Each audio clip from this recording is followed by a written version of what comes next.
Good morning. Welcome to Truth for Today. This is Daiqing Yuan, your host and teacher, pastor of Abilene Bible Church. Today, we are continuing our study of the five pillars of Matthew, and this is lesson 5.3, the preterist option and Judaic Zionism. The text is Matthew 24:34. And we are in the project of studying eschatology through comparative study of three books: Daniel, Five Pillars of Matthew, and then Revelation. Daniel is about the visible kingdom of God, that is Israel. It rose and fell, but at this time, God promised a restoration, the so-called 70 weeks of Daniel. Okay, and in the Gospel of Matthew, there are five pillars that are actually the red letter portions. They are the long discourses of Jesus. And it's about the church or the spiritual kingdom. And in the five pillars, they are given the design, the presentation, the stages, the key, and the transition. We are talking about this part in the um, Olivet discourse, okay? From the spiritual kingdom to the future kingdom, the full kingdom. And Revelation is talking about the coming of the full kingdom, which is the millennium, but it has to go through the steps of rapture, tribulation, and second coming, okay?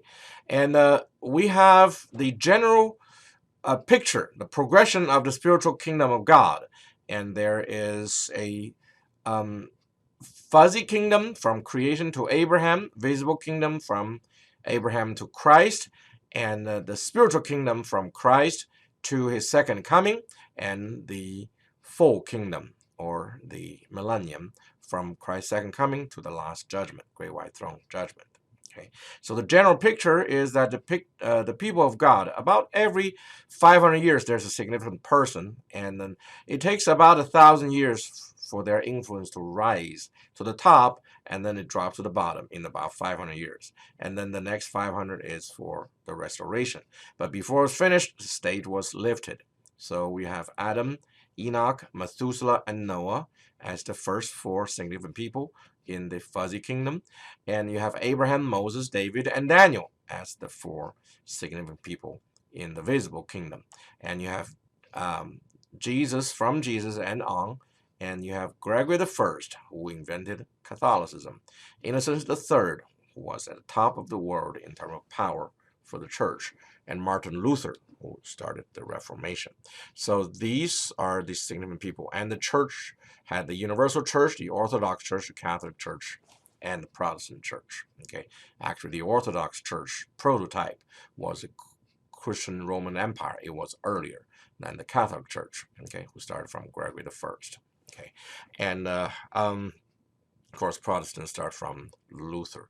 And anyway, these are in correspondence to the so-called traditional dispensations of innocence, conscience, and government. Those are all in the first period, called the pre-Israelite period. The promise and law are in the second period, which is called the visible kingdom, or the Israelite period. And the age of grace is the church period, and or the spiritual kingdom. The kingdom age of kingdom is the millennium to come, okay, and or the full kingdom. All right, and in the five pillars of Matthew, we have the Sermon on the Mount, which gave us the design of the spiritual kingdom. That's Matthew 5-7. You have the sending of the 12, which is the presentation of the spiritual kingdom to the Jews. And then that's Matthew 10. Basically, the disciples memorize the Sermon on the Mount, and they knock doors and say, "Blessed are the poor in spirit, for the kingdom of heaven is theirs," and so on and so on. And if people say, "Wow, that's great, welcome in, telling us more," then that house is blessed. If they say, "No, we don't want you," and then the disciples will leave and shake off the dust. So that was the sending of the 12, expecting that the spiritual kingdom will not fit the expectation and will be rejected. And then he gave the kingdom parables, which are 7. In the 7 parables, they are parallel to the 7 letters to the churches in Revelation 2-3, and they represent 7 stages. Okay, 7 types of churches and 7 stages of the church era. And basically, this is telling us the spiritual kingdom will be a long time and will have 7 stages. This is in Matthew 13. And then in the kingdom life discourse, in Matthew 18 to 21, I found out that they correspond to the 8 Beatitudes. Basically, the key of spiritual kingdom is to live out the Beatitudes. Okay. And then finally, the Olivet Discourse tells us the transition of the spiritual kingdom to the full kingdom. That's in Matthew 24 to 25. We are dealing with this section now. Okay, and we have found that there is a united pattern of history and prophecy, which is about the crime, punishment, and restoration of Israel and Judah. For the northern kingdom, Israel, and the southern kingdom of Judah, each having a timeline, and for Israel and Judah, they both began from the time of Gideon. I found out the chronology of the judges, and Gideon started in 1186. Since he was the most important, the greatest of all judges, and he was the uncrowned king. So he has responsibilities, and God started to count Israel and Judah's sin from Gideon. And Israel majored in religious unfaithfulness and added social injustice. Judah majored on the second and added the first. So for Israel, they had 390 years written in the book of Ezekiel 4 through 6. It says, Ezekiel, you lie down on your left hand 390 days to sleep, bind you up, and that represents the sin of Israel. You lie on your right side, and for 40 days, that represents the 40 years of the sin of Judah. So Israel sinned in the religious sin 390 years, Judah for 40 years. And the Judah one corresponds to the 40 years of idolatry made by Manasseh. So the Israelite one is about their making idols and so on. And Gideon made a golden ephod, so he added to that sin. And the 390 years, if you remove the gap of David and Solomon ruling over the north for 33 and 40 years, 73 years total, because they didn't commit the national religious sin. Okay, and if you remove that, and then you have 1186 minus 390 minus 73, you get 723 BC. And it's in that year precisely that Samaria fell, okay, to the Assyrian king, what is this? Not Sargon II, but his brother. And then and Sargon II took the credit in the next year, 722. So most people say 722. Actually, 723 is the year of the fall of Samaria. And that was precisely fulfilled.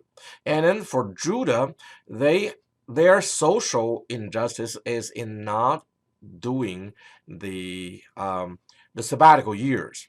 Okay, sabbatical years is every 7 years you lay the land fallow, and you also release the debt, forgive the debt of the poor, basically, and that reduces social tension. If you don't do that, the social tension will keep on increasing. And the Jubilee is every 50th year. Okay, and both the 49th and 50th years are supposed to be the years that to lay the land fallow. And of course, you have 2 continuous fallow years make people very fearful, make the faithless fearful. So that's why they changed it later to make the 50th year the second half of the 49th year. And the change was made at the time of Gideon. Okay, before him, there were 4 cycles. And when there are 2 different groups of people believing differently, so now they moved 4 years in a cycle. They have to make a decision. So he made a change to be the easier option. And from then on, the Israelites and Judahites made the correspondence. They at least they observed one during the time of David and Solomon, for the time of the finishing of the temple, the year of finishing of temple in 959 BC. It was a jubilee in this revised cycle. Okay, the original cycle was forgotten. Okay, the revised cycle was kept on, and it ended at the time of uh, the captivity. But when they came back from 534, they restarted another cycle. Okay, it's still 49 years, not 50 years, but they kept it.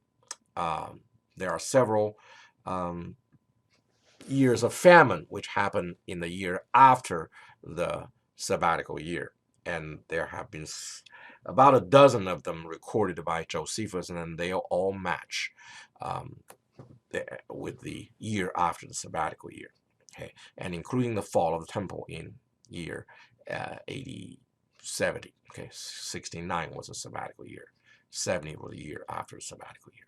Okay, so you can see that for Judah, they have this 70 sabbatical years that was not kept. Okay, and then that will be 490 years. Okay, but if you take away the gap on when the south was ruled by David and Solomon, which is 40 plus 40, 80 years, and you also take away the jubilees, which are supposed to be observed every 50 years. And you can see that there are 11 jubilees in this period of 490 plus 80, okay, 570, 50 each, you have 11 of them. And if you count from 1186 minus 490 minus 80 minus 11, you get 605 BC. And that's precisely the year of the first captivity of Judah. Okay, and then they had 3 captivities and 3 returns. Okay, and in the third return, it started the restoration period of the 70 weeks of Daniel. Okay, which is 490 years. Okay, but what kind of year we figured out later? That is the prophetic year, 360 days, not the tropical year of 365.2422 days. And if you use prophetic year, it 480 years became 476 years, and it ends exactly at 8033, which is Christ coming. Okay, so you see the fall of Judah and the fall of Israel all happened exactly according to these the 390 and 490 years. For Israel, once they're gone, they're gone. But for Judah, it's the crime, the punishment, and the restoration. They are in a symmetrical relationship. And how symmetrical? Well, 409 years fall, well, with a quotation mark because you have to take away something. And the 70-year punishment, well, 70 is also in quotation mark because 70 is actually from the first captivity to the first return, or from the third captivity, which is the fall of the temple, to the finishing of the second temple. And they're all 70 years plus 1. That's because they're using lunar years. Okay, so there are 2 ways of counting 70, but the whole period is longer than 70. And the restoration is 490 years, or 77s. However, after 69 sevens, or not 7 tropical year, but 69 of 7 prophetic years, Jesus came, okay, and he was the Messiah who was to be cut off, and he indeed was. How? Well, he was taken to heaven as the king of Israel, but the people of Israel are on earth, so that's how the Messiah king was cut off. Okay, and then there was a gap when Jesus was the king of Israel, but not recognized by Israel. Okay, so he's actually the king of the universe, but just not recognized by his own people. But the church does recognize. So we can see there's a symmetry between David and Solomon, whose name and position means the beloved Son of God, Son of David, and Prince of Peace, while Jesus Christ is all of the above. You can see the symmetric relationship. And then therefore, we can see that God is great, and God is good, and God is precise, and God is beautiful. Okay, and this to know the end time, you got to know this symmetrical pattern. Okay, now about the Olivet Discourse, Jesus he first of all mentioned the existing beautiful second temple expanded by Herod the Great as one that won't last, that it will fall. That was so-called these things, that as later they talked about. So the disciples then asked him layered questions. There were 3 questions, okay, 1, 2a, and 2b. Okay, and in the Hebrew Matthew, it is going to by the exact order. As he sat on the Mount of Olives opposite the temple, Peter, John, and Andrew asked him secretly. Question 1 is, when will all these things be? That is talking about the fall of the temple. Okay, first question is about the fall of the temple. That's all these things, according to the context. And the second question was, what will be the sign when all these matters will take place? Or, first half, 2a, when will they begin? So that is a general question. Is there one sign for the beginning of the end time? Okay, and 2b, the second part, when will be the end of the world and your coming? So end of the world or end of the age, because the Hebrew ha'olam could mean the world or the age, okay? And your coming. So basically it's what happens right before your second coming, okay? So those are the 3 questions that Jesus answered later in the reverse order, okay? But only to these, to the Hebrew Matthew's order.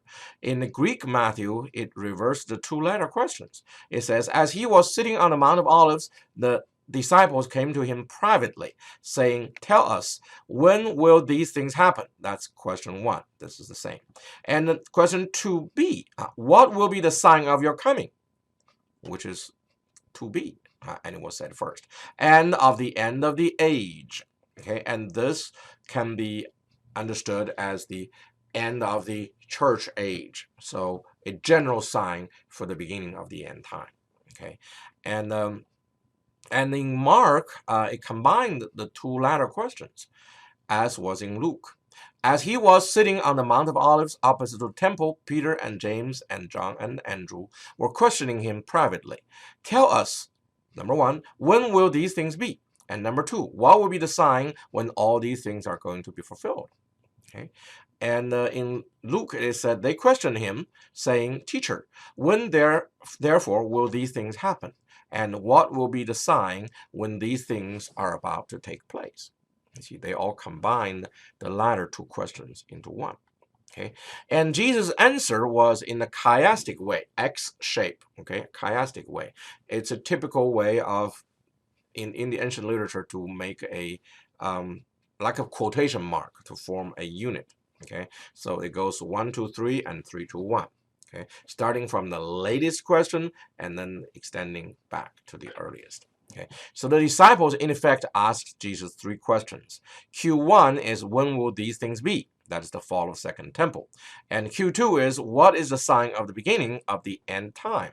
Okay, a general sign for the beginning of the end time. And then what are the signs of the end of the world and Jesus' second coming? And that basically is what happens right before your second coming. And Jesus answered these in the reversed order. Thus, the Q&A formed the chiastic structure. And the answer for question 2b is the signs of the tribulation, and they are equal to the 6 seals in Revelation 6, until Jesus' second coming at its end. The answer to question 2a is that the sign of the beginning of the end time.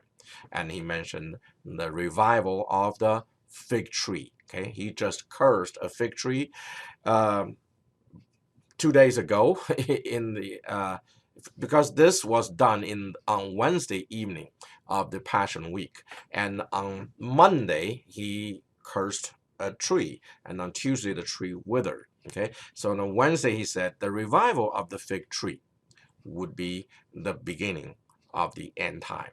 Okay, a general sign, the beginning of the end time. And by the way, the fig tree that he cursed had leaves but without fruits. And to have leaves in the end of March, beginning of April, is a bit early. So, and having leaves usually means having fruits. For fig trees, they should have fruits growing together with leaves. When you have big leaves, you should have fruits, but it didn't. So in other words, that tree demonstrated something, that it came too early in time, and it also was inconsistent. It has the sign of life, of bearing fruit, and it actually does not bearing fruit. In other words, it is hypocritical. Okay, it does not do what it shows it seems to do. So that was a sign for basically Israel, or Pharisaic Judaism. Okay, that they are hypocritical, and they were cursed, and it withered. But at the end, it will come back, and so that's probably referring to the you know, the um, rebuilding of the state of Israel, or at least the resurging of Judaism in the world. Okay, and anyway, the first question would be the timing of the fall of the Second Temple. That is what we're getting into in this lesson. Okay, and the third question is that what will be the sign when all these matters will take place, and specifically, what are the signs for the end of the world and your coming? This is actually the third question, and or in the Greek Matthew, it says, "What's the sign of your coming?" Okay, and the first answer is that there will be false Christs, wars, famine, plague, persecution, heavenly disturbance, and the second coming. Okay, and they correspond to the six seals. The first seal, white horse, the Antichrist. He is the ultimate false Christ. The second seal, the red horse, that's wars, correspond to the wars and rumors of wars. The third seal is the black horse, economic crisis, that corresponded to the famine. And then the fourth horse is the pale horse, or massive death, that corresponds to the the earthquakes and the plagues. Okay, and the fifth seal is persecution, correspond to the great persecution. And the sixth seal is heavenly disturbance, same as the prediction. So you see, Jesus basically laid out what later was expanded in Revelation as the six seals. Okay, and of course, the seventh seal became the seventh seal became the seven trumpets, and the seventh trumpet became the seven bowls. That's the development in Revelation. And the seven, number seven is here, the people refuse to face the coming Christ in glory. So that's why there are more developments of the judgment. This confirms that these signs are limited to the period of the 7-year tribulation in the end time. So they are designed for the conversion of the Jews. That's what the tribulation is for. And these seals are all in the tribulation and not in the church age. Okay, and here are some images of the seven seals. The first is the Antichrist on a white horse, imitating Christ, who will come on a white horse. He has a crown, diadem. He has a bow but no arrow, so a false prince of peace. And then there's red horse, or wars and rumors of wars. There's the black horse, or the economic crisis. And there's the pale horse, which is the death and massive death. And then there's a persecution of a fake Messiah, and he is going to persecute. He's going to allow the rebuilding of the temple, but then he's required to be worshipped as God. When refused, he will persecute the Jews who push him up to that position, and so that they might rebuild the temple, but then they get persecuted. Okay, so, and the sixth is the fall in the sky, heavenly disturbance. Things going to fall from the sky, whatever they are, stars or fallen angels.